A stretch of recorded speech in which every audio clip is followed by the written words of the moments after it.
अथ श्री साई सच्चरित अध्याय 25।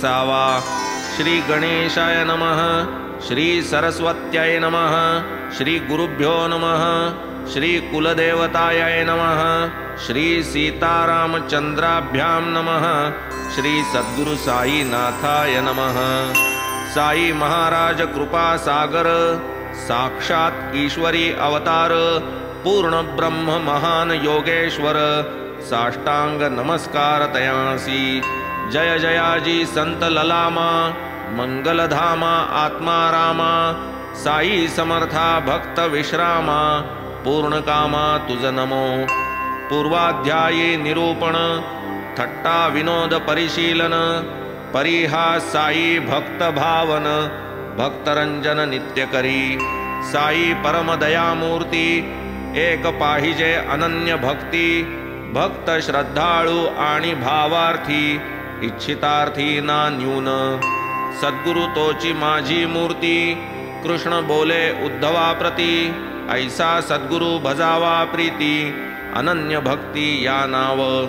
अंतरी उदेला मनोरथ, ल्याहावे श्री साई चरित, लीला श्रवणार्ह अत्यद्भुत, लिहवोनी निश्चित मज केले। नसता अधिकार ज्ञान व्युत्पत्ती, मज पामरा स्फुरविली स्फूर्ती, ग्रंथ लिहविला माझी ये हाती, द्यावया जागृती निज भक्ता। दप्तर ठेवी ऐसी अनुज्ञा, जेव्हा जाहली मज सम अज्ञा, तेव्हाच माझी अल्प प्रज्ञा, धैर्य विज्ञान संपन्न। तेव्हाच मज आला धीर, की हा साई गुण गंभीर, ठेवून घेणार आपुले दप्तर, निज भक्तोद्धारा कारणे।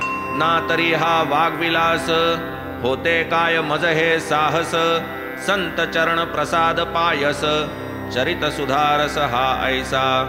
ही श्री साई चरित रूपा, भक्तार्थ साई कथामृत प्रपा, यथेच्छ सेवा साई कृपा, भवदवतापा निवारा। चरित नभे हा सोमकांत, साई कथा चंद्रामृत स्त्रवत, भक्त चकोर तृषाकुलित, होवोत तृप्त मनसोक्त। आता प्रेमळ श्रोतेजन, संकोच रहित एकाग्रमन, परिसोतया कलिमल दहन, कथा पावन साईंच्या।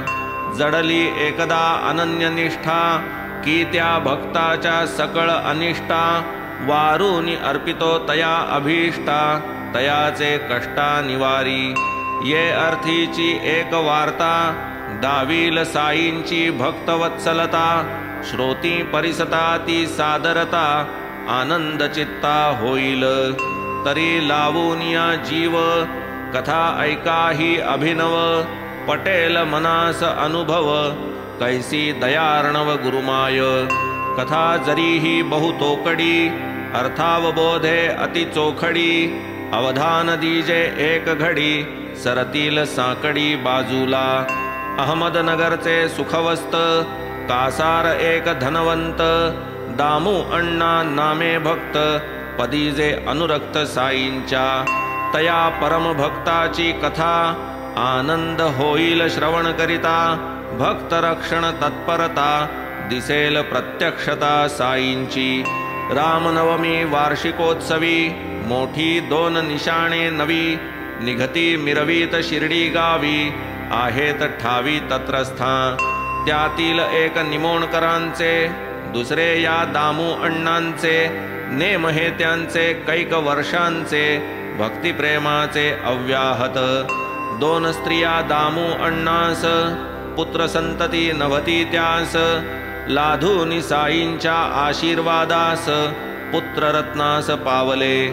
केला निशाणाचा नवस, रामनवमीच्या उत्सवास, आरंभ झाला मिरवणुकीस, निशाण वर्षास तेथून। कोंड्या सुताराच्या घरी, होते मिरवणुकीची तयारी, तेथून मग वाद्यांचे गजरी, निशाण मिरवीत नेतात। मशिदीची या दोन्ही टोका, बांधिती तै दीर्घ पताका, समारंभेसी महोत्सवनिका, करीती विलोका प्रतिवर्षी। तैसेच तेथे जे फकीर येती, तयास यथेष्ट जेवू घालिती, रामनवमी ऐसिये रीती प्रतिपाळिती हे शेट. त्या या दामू अण्णांची कथा श्रवणार्थिया निवेदितो आता. श्रवण करिता सावधानता साई समर्थता प्रकटेल. मुंबा नगरीचा तयांचा स्नेही मुंबईहून पत्र लिही. 2 लाख निव्वळ नफा होई ऐसी किफायत करू की. तुम्हा आम्हा भागी देख कमावू प्रत्येकी लाख लाख. उत्तर धाडा करा चलाख धंदा ही चोख निर्भय की. खरेदू कापूस ये वक्ती भाव चढेल हातो हाती. सौदान साधिती वेळेवरती मग ते पस्तावती मागाहून. दवडून द्यावी ऐसी वेळ उडाली अण्णांचे मनाची खळबळ. भरवसा त्या स्नेहावरी सबळ विचार निश्चळ सुचेना. धंदा करावा वा न करावा विचार पडला अण्णांचे जीवा. काय होईल कैसे देवा गोवा पडला मनाला. दामू अण्णा ही गुरुपुत्र बाबांस लिहिते झाले पत्र. आम्हान बुद्धी स्वतंत्र आपणची छत्र आम्हा ते. व्यापार हा तो सकृत दर्शनी करावा ऐसे येते मनी. परी होईल लाभ की हानी कृपा करोनी सांगाजी. पत्र लिहिले माधवरावा की हे बाबांस वाचून दावा. आज्ञा होईल तैसे कळवा उद्यम बरवा वाटतो. दुसरे दिवशी तिसरे प्रहरी पत्र पडले माधवराव करी. तेणे नेऊन मशिदी भीतरी चरणावरी घातले. काय श्यामा काय घाई कागुद कसला लावितो पायी. बाबा तो नगरचा दामू शेट काही विचारू पाही आपणा ते. का बरे तो काय लिहितो काय कसले बेत करीतो. वाटे आभाळा हात लावितो देव देतो ते नको. वाच वाच पत्र त्याचे श्यामा म्हणे जे वदता वाचे. तेच अर्थाचे पत्र साचे दामू अण्णांचे अक्षरशः. देवा आपण बसता निश्चळ उडविता भक्तांची खळबळ. मग होता मनाची तळमळ पायाजवळ आणिता. कोणास स्वये ओढून आणिता कोणा लागी पत्रे लिहविता. अंतस्थ आशय आधीच सांगता मग वाचविता किमर्थ. अरे श्यामा वाच वाच माझे काय मानितो साच. मी तव आपुला आहे असाच बोले उगाच माने ते. मग माधवराव पत्र वाचिती बाबा लक्ष लावून ऐकती. कळकळून मग बाबा वदती चळली मती शेटीची. सांग की तयास प्रत्युत्तरी काय उणे तुझ असता घरी. पुरे आपुली अर्धी भाकरी लाखाचे भरी पडू नको. प्रत्युत्तराची क्षण क्षण वाटची पाहत दामू अण्णा. उत्तर येताची तत्क्षण दामू अण्णा वाचिती. ऐकून त्या प्रत्युत्तराला दामू शेटीचा विरस झाला. मनोरथाचा दुर्गची ढासळला वृक्ष उन्मळला आशेचा. आता 1 लाख कमावू 1/2 लाख व्याजी लावू. तात्काळ लाखे सावकार होऊ आनंदे राहू नगरात. मनोराज्य होते जे केले जागचे जागीच ते विरघळले. दामू अण्णा अत्यंत हिरमुसले हे काय केले बाबांनी. पत्र लिहिले येथेच फसले आपुले आपण अनहित केले. देखत देखत वाढिलेले ताट लाथाडिले आपणची. असो त्या पत्रात दामू अण्णा ते ऐसे ही ध्वनित केले होते. काना डोळ्यांचे अंतर असते यावे की येथे समक्ष. ऐसे माधवरावांचे सूचित समक्ष जावे वाटले उचित. न जाणो असेल त्यातही हित कदाचित अनुमत देतील. ऐसा विचार करून मनी अण्णा आले शिर्डी लागूनी. बैसले बाबांचे सन्निधानी लोटांगणी येऊन. हळूहळू पाय दाबिती विचारावया नाही धृती. अंतर्यामी उठली वृत्ती बाबांची पाती ठेवावी. मनात म्हणती साईनाथा कराल जरी या व्यापारा साह्यता, नफ्याचा काही भाग मी अर्पिता, पायावरता होईन. मस्तकी धरिले साई चरण, दामू अण्णा बैसले क्षण. संकल्प विकल्प मनाचे लक्षण, व्यापार आतून चालले. भक्ती करावे मनोरथ, ते न जाणती खरा स्वार्थ. गुरु एक जाणे शिष्याचे हित, भावी भूत वर्तमान. निजमनीचे मनोगत, कोणी कितीही ठेवो गुप्त. साई समर्थ सर्वगत, अंतर्वृत्त जाणे तो. जेव्हा कोणी मनीचे हृदगत, साई चरणी प्रेमे निवेदित. पूर्ण विश्वासे अनुज्ञा प्रार्थित, दावीत सत्पथ साई त्या. हे तो तयांचे निजव्रत, जाणती हे भक्त समस्त. जो जो अनन्य शरणागत, आपदा वारीत तयांच्या. गुरुची सत्य माता पिता, अनेका जन्मींचा पाता त्राता. तोची हरिहर आणि विधाता, करता करविता तो एक. बाळ मागता गोड धडू, माता पाजी बोळ कडू.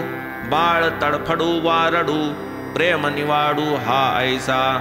बोळाचा तो कडूपणा, योग्य काळे चढणार गुणा.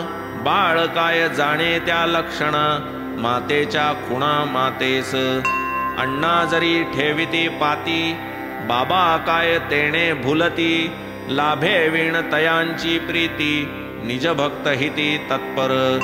धन कनक जया माती, किम पदार्थ तया ते पाती. केवळ दीन जनोद्धरणार्थी, जगी अवतरती हे संत.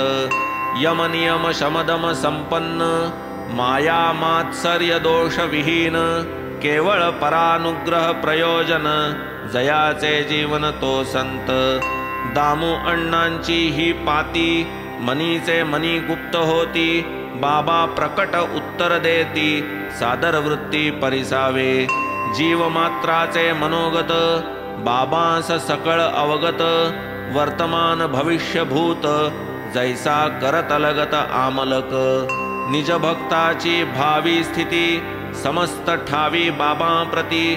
कैसे वेळेवर सावध करीती, ती स्पष्टोक्ती परिसावी. आपण नाही रे बापू किस्मे, बाबा देती सूचना प्रेमे. व्यापार बरवा साईस न गमे, अण्णा शरमे मनात. ऐकून हे बाबांचे वचन, दामू अण्णास पटली खूण. दिधला मनाचा संकल्प सोडून, बैसले अधोवदन उगा. पुनश्च मनी उठला विचार, करू काय दुसरा व्यापार. तांदूळ गहू भुसार, परिसा प्रत्युत्तर बाबांचे. 5 शेर तू घेसील, 7 शेर ओपिसील. परिसूनी हे बाबांचे बोल, अंतरी खजील अण्णा ताई. ऐसे कोठे काहीही न घडे, जे साईंच्या दृष्टीस न पडे. खाली वरती जिकडे तिकडे, सर्वत्र उघडे तयास. येरीकडे तयांचा स्नेही, विचार गहनी पडला पाही. काय करावे सुचेना काही, उत्तरही नाही अण्णांचे. तो ते शेट पत्र लिहित, वृत्तांत घडलेला कळवीत. वाचूनी स्नेही विस्मित होत, म्हणती कर्मगत विचित्र. काय सौदा चालूनी आला, स्वयेच काना विचार केला. किमर्थ फकीराचे नादी लागला, व्यर्थ मुकला लाभाला. देव देतो कर्म नेते, होणाऱ्या सारखी बुद्धी होते. ऐसा चोखा धंदा जेथे, फकीर तेथे का व्हावा. व्यवहारावर देऊनी पाणी, दारोदार वेड्यावाणी. पोट भरिती तुकडे मागुनी, ते काय सांगूनी सांगती. असो नाही तयाचे दैवी, तेनेच ऐसी त्या बुद्धी व्हावी. दुसरी कोणी पाती पहावी, यद्भावी न तद्भावी ते. झाले अण्णा स्वस्थ बैसले, होते जयांचे कर्म ओढवले. तेच त्या स्नेहाचे पातीदार झाले, आले तपेले गळ्यात. करावया गेले सट्टा, परितयांचा दिवस उलटा. ठोकर लागली झाला तोटा, कैसा सोटा फकीराचा. काय माझा दामू अण्णा, नशिबाचा मोठा शहाणा. खरा त्याचा साई दाणा भक्त करुणा केवढी स्नेही म्हणून माझे फंदी पडता नागवता स्वच्छंदी तरला बिचारा फकीराचे नादी काय दृढ बुद्धी तयाची थट्टा त्याचे वेडेपणाची घमंड माझे शहाणपणाची व्यर्थ व्यर्थ जहाली साची अनुभव हाची लाधलो उगीच त्या फकीराची निंदा न करिता लागतो त्याचे नादा मजलाही तो वेळेवर जागा करिता न दगा होता हा आता आणिक एक वार्ता सांगून आवरू अण्णाच्या ग्रंथा आनंद होईल श्रोतिया चित्ता वाटेल आश्चर्यता बाबांची पहा एकदा ऐसे वर्तले गोव्याहून पार्सल आले आंबे नामांकित कोणी धाडिले मामलेदार राळे या नावे माधवरावांच्या नावावर बाबांच्या पायी व्हावे सादर म्हणून कोपरगावी स्वीकार होऊन शिर्डीवर ते आले मशिदीत बाबांसमोर उघडता आंबे निघाले सुंदर होते एकंदर 300 वर फळे ती मधुर घमघमीत बाबांनी ती अवघी पाहिली माधवरावांपाशी दिधली तयांनी 4 कोळंब्यात टाकिली उरली ती नेली बरोबर फळे पडता कोळंब्यात बाबा मुखे काय उद्गारत फळे ती दामू अण्णा प्रीत्यर्थ असू दे तेथ पडलेली यावर जाता 2 तास आले पूजा करावयास दामू अण्णा मशिदीस पुष्पसंभारास घेऊनी तयान पूर्ववृत्त ते कळले बाबा मोठ्याने बोलू लागले आंबे दाम्याचे न ते आपुले खावया टपले लोक जरी ज्याचे आंबे त्यानेच घ्यावे किमर्थ आपणा कोणाचे व्हावे ज्याचे असतील त्यानेची खावे मरूनी जावे खावोनी प्रसादची हा ऐसिया भावे अण्णा स्वीकारिती स्वभावे विपरीतार्था लागी न भ्यावे पूर्ण हे ठावे अण्णास पूजा सारोनी अण्णा गेले पुनश्च येऊनी पुसू लागले मोठी सकी धाकटीस ही फळे अर्पू न कळे कोणास बाबा वदती धाकटीला दे 8 मुले होतील तिजला 4 मुलगे 4 मुलीला ही आम्रलीला प्रसवेल पोटी नाही पुत्र संतान म्हणून करावे बहुप्रयत्न साधू संतांचे करावे भजन कृपाशीर्वचन मिळवावे यदर्थ साधू संतांचा नाद मिळवावया ग्रहप्रसाद ज्योतिर्विद्येचा लागला छंद जाहले ज्योतिर्विद स्वयमेव नशिबी नाही संतान हेची ज्योतिर्विद्येचे निदान अण्णा होते पूर्ण जाणून निराश होऊन बसलेले तथापि हे आश्वासन साई संतमुखीचे वचन पुनश्च आशा झाली उत्पन्न समर्थ प्रसन्न होताची असो पुढे कालांतरे सफल झाली बाबांची अक्षरे संत प्रसादामरांकुरे संतती फलभरे प्रसवली जैसे बोलले तैसेच घडले आपुले ज्योतिष निष्फल झाले साईंचे बोल अमोघ ठरले जाहली मुले वचनोक्त असो ही तो बाबांची वैखरी बाबा असता देहधारी परी पुढे ही देहत्यागानंतरी स्वये निर्धारी निज महिमा झालो जरी गतप्राण वाक्य माझे माना प्रमाण माझी हाडे तुर्वती मधून देतील आश्वासन तुम्हास मी काय पण माझी तुर्वत राहील तुम्हा सवे बोलत जो 30 अनन्य शरणागत राहील डोलत तया सवे डोळ्या आड होईन ही चिंता करू नका तुम्ही मज करिता माझी हाडे ऐकाल बोलता हितगुज करिता तुम्हा सवे मात्र माझे करा स्मरण विश्वासयुक्त अंतःकरण ठेवा करा निष्काम भजन कृत कल्याण पावाल हे भक्त काम कल्पतरो समर्थ साई श्री सद्गुरो हे माड तुझिया चरणान अंतरो भाकी परोपरी हे करुणा धाव पावगा गुरुवरा भक्तजन करुणा करा उसंत नाही या संसारा येर झारा पुरे आता आम्हा स्वभाव प्रवृत्ती परा बाह्य विषयालोचन तत्परा विषय भोगा पासाव आवरा वृत्तीसी करा अंतर्मुख लाटे सरसे सैरा वाहत चाललो आम्ही भवसागरात देऊनिया प्रसंगी हात भव निर्मुक्त करा की इंद्रिये वाहती सैरा वैरा प्रवृत्त होती दुराचारा बांधा उच्छृंखल नदीस बंधारा फिरवा माघारा इंद्रियगण इंद्रिये न जो अंतर्मुख आत्मा न कदा होई सन्मुख त्यावीण कैचे आत्यंतिक सुख जन्म निरर्थक होईल कलत्र पुत्र मित्र पंक्ती कोणीही कामा येतीन अंती तूची एक अखेरचा साथी सुख निर्मुक्तीदायक तू उकलूनी कर्मा कर्मांचे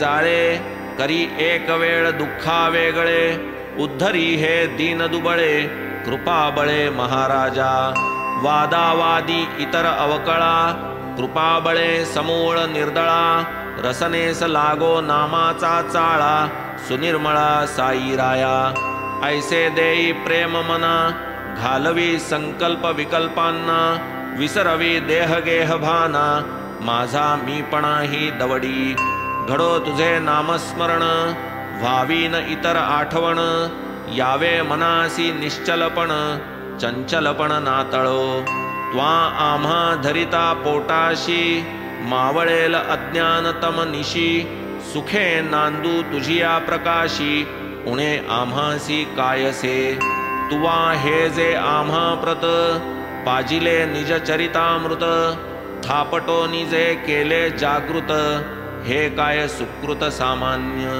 पुढील अध्याय याहूनी गोड पुरेल श्रवणार्थियांचे कोड वाढेल साई चरणी आवड श्रद्धा ही सुदृढ होईल आले एक भक्त दर्शना सोडून या निज गुरु चरणा करिता साई पदाभिवंदना निज गुरुस्थाना दृढ केले तैसेच एक दुसरे गृहस्थ श्रीमंत परी विपदग्रस्त आले पुत्र कलत्र सहित दर्शनार्थ साईंच्या कैसा तयांचा पुरविला हेत कैसा पुत्र अपस्मार व्यथित केला दर्शने व्याधी निर्मुक्त पूर्वदृष्टांत स्मरवुनी म्हणून हेमाड साईस शरण करी श्रोतया आदरे विनवण होऊनी साई कथा प्रवण कराजी श्रवण सार्थक्य स्वस्ति श्री संत सज्जन प्रेरिते भक्त हेमाड पंत विरचिते श्री साई समर्थ सच्चरिते भक्ताभीष्ट संपादनं नाम पंचविंशतितमोऽध्याय संपूर्णः श्री सद्गुरु साईनाथार्पणमस्तु शुभं भवतु श्री सच्चिदानंद सद्गुरु साईनाथ महाराज की जय।